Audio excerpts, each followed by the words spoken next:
Hello, welcome to my channel. ഞാനിന്ന് ചെയ്യാൻ പോകുന്ന ഒരു മത്തങ്ങ എരിശ്ശേരിയാണ്.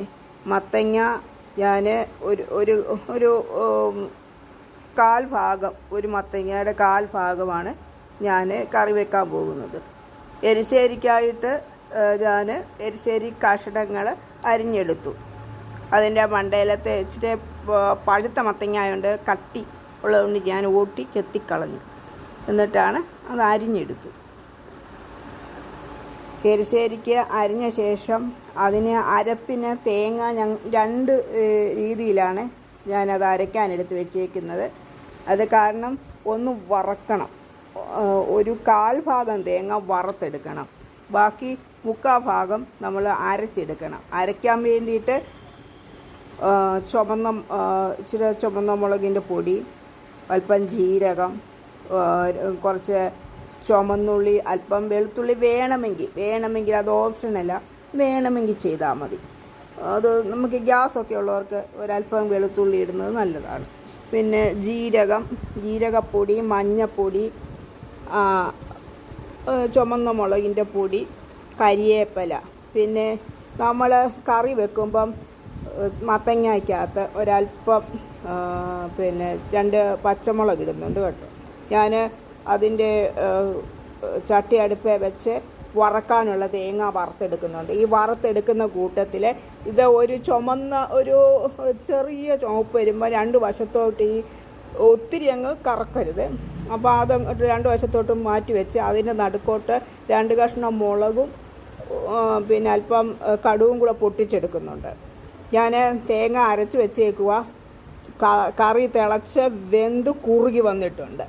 ഇത് ചട്ടിയിലായതുകൊണ്ട് പെട്ടെന്ന് ഈ ചട്ടിയിലോട്ട് നമ്മൾ താത്ത് വെക്കുമ്പം തന്നെ വെള്ളം അങ്ങ് വലിച്ചെടുക്കുക. അതുകൊണ്ട് ഇത്തിരി വെള്ളത്തോടു കൂടി വേണം, ഒത്തിരി ഒന്നല്ല.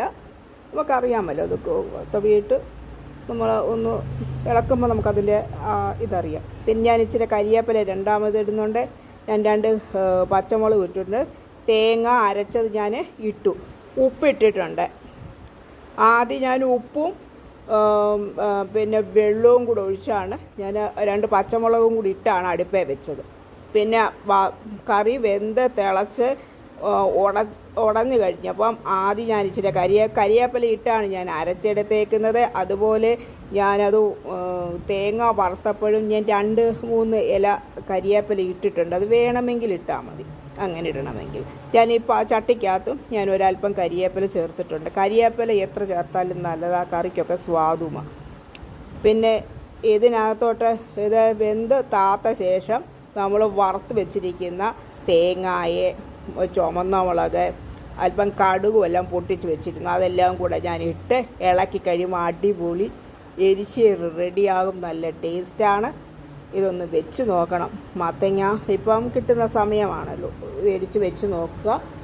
നല്ല ഒരു പിന്നെ എരിശ്ശേരിയാണ്. നിങ്ങൾക്ക് ഇഷ്ടപ്പെടുകയാണെങ്കിൽ ലൈക്ക് ചെയ്യണം, ഷെയർ ചെയ്യണം, സബ്സ്ക്രൈബ് ചെയ്യണം, അതുപോലെ കമൻറ്റ് ചെയ്യണം. നല്ല ഒരു നാടൻ എരിശ്ശേരിയാണ്. നിങ്ങൾക്ക് ഇഷ്ടപ്പെടുമെന്ന് ഞാൻ വിചാരിക്കുന്നു. ഇതിനകത്ത് ഞാൻ അമിതമായിട്ട് എണ്ണയോ ഒന്നും ചേർത്തിട്ടില്ല. ഞാൻ പിന്നെ തേങ്ങ വറക്കുന്നതിൻ്റെ നടുക്കോട്ട് ഞാൻ ഒരു തുള്ളി എണ്ണ ഒഴിച്ച് മുളകും കടുകും പൊട്ടിച്ചെടുത്തിട്ടേ ഉള്ളൂ. അതിനകത്ത് അല്ലാതെ ഞാൻ എണ്ണ ഉപയോഗിച്ചിട്ടേ ഇല്ല. കാരണം തേങ്ങ 2 തരത്തിൽ ചേർക്കുന്നുണ്ട്. അപ്പോൾ അതിനകത്ത് തന്നെ എണ്ണ ആവശ്യത്തിനുണ്ട്. ഇഷ്ടപ്പെടുകയാണെങ്കിൽ ലൈക്ക് ചെയ്യുക, ഷെയർ ചെയ്യുക, സബ്സ്ക്രൈബ് ചെയ്യുക.